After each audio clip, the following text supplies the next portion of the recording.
The federal government will continue to promote unity and peaceful coexistence of all Nigerians by ensuring fairness and social justice. This was made known today by the President after he held a meeting with the Chief Imam of the Prophet's Mosque, Medina, Saudi Arabia, Sheikh Salah bin Mohammed Al Budair. The Chief Imam was led into the presidential villa by the Governor of Zamfara State, Mr. Abdulaziz Yari, after Juma prayers. The meeting, which held behind closed doors, ended with prayers for the country and its leaders. In his remarks, the Chief Imam commended the cordial relations between the government and religious leaders and called for better teaching and the practice of Islam devoid of extremism.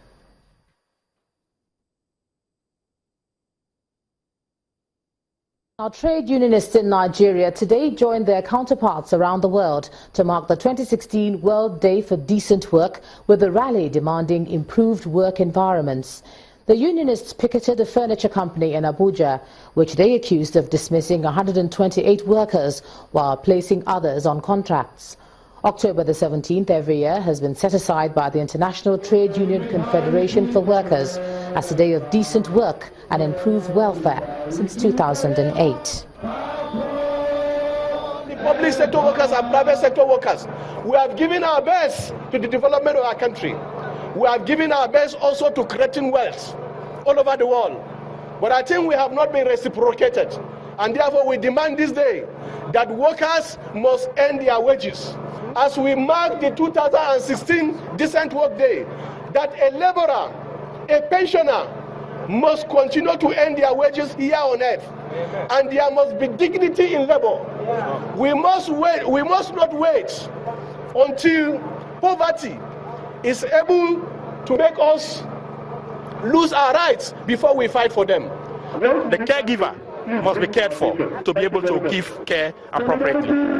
That's the issue. As I speak with you, to be very candid, some pensioners, even in the health sector, have not been receiving their benefits as gratuity and all that. Casualization again has also crept into the health sector. That is a place where you don't need cut and nail. We're going to stay with events in the FCT, but let's cross over to Ibrahim Adra. Hey, Ibrahim. Many thanks. For always a delight to see you, Ijoma, and thank you for joining us.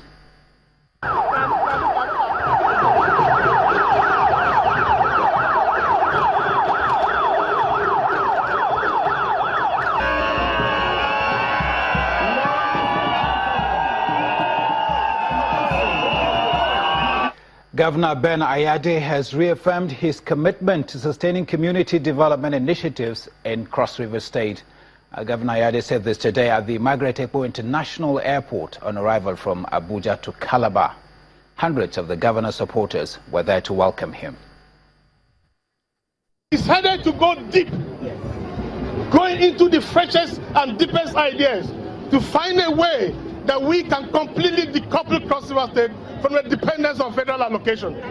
It is against that background that I decided to conceive big, deep projects that ordinarily will be beyond the capacity of Cross River State. But once God is in front, once God is leading, when you are righteous, when the righteous people are on throne, God will take control.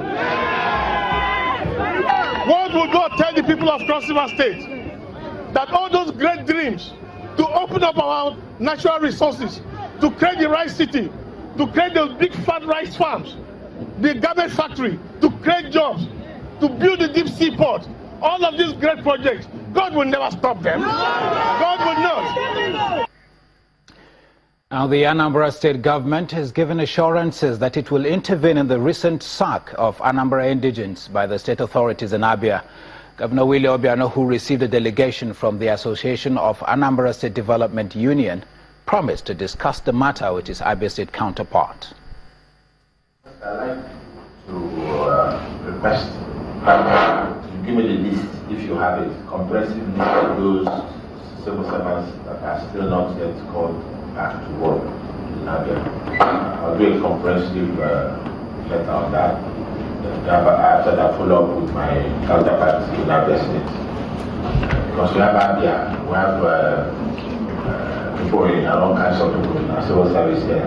We haven't sacked anybody to collect their salary as and when due. 80% of the Okada drivers here in Anambra are from employing and Enugu State, and we have not sacked them. So that collaborative spirit is still there. So I believe we will be able to talk to each other and see how he can reverse that ugly trend. The abductors of the vice principal, a teacher and pupils from the Lagos State Model College, Igbonla in Ekpe area of Lagos, have demanded a 100 million naira ransom for their victims.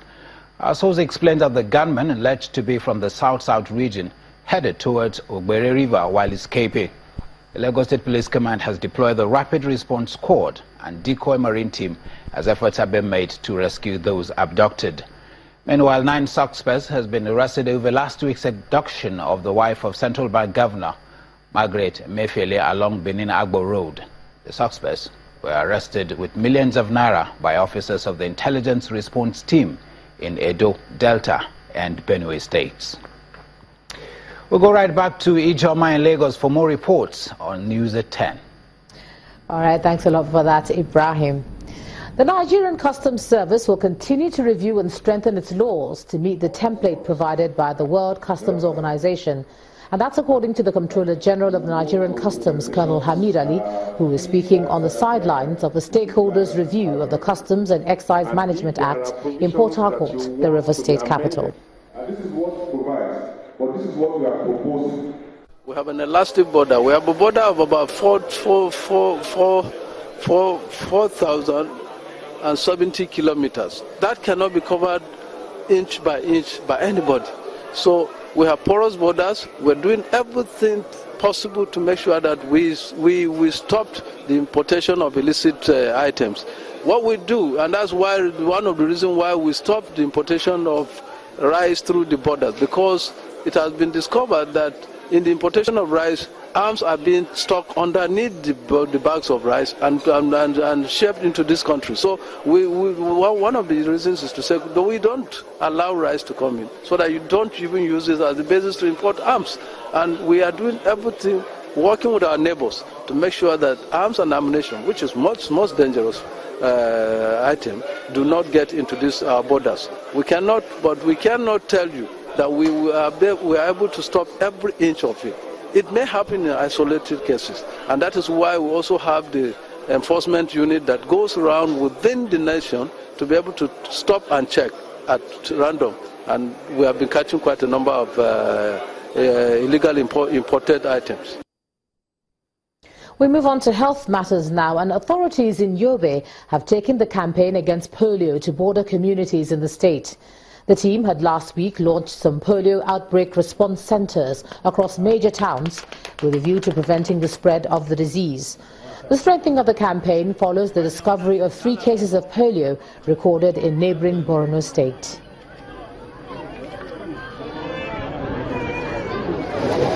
We realize indicators are still showing that Yusufari is not performing well. So the problems are multifaceted. One, because of the terrain. 2, because of the proximity to our neighboring country, Niger. The Niger Republic is just behind this building. So you see the reason why we should come here to sensitize the people on the need to continue to bring their children to get this vaccination. We hope that by coming here, it will make them to come out and receive this vaccination more and more. And those coming from the Niger Republic coming in here will also be captured among those who are going to be vaccinated. Still ahead on the news at 10, Paramount ruler of Ife advocates patronage of local-made items to bring Nigeria out of current recession. That's beyond business. Please stay with us.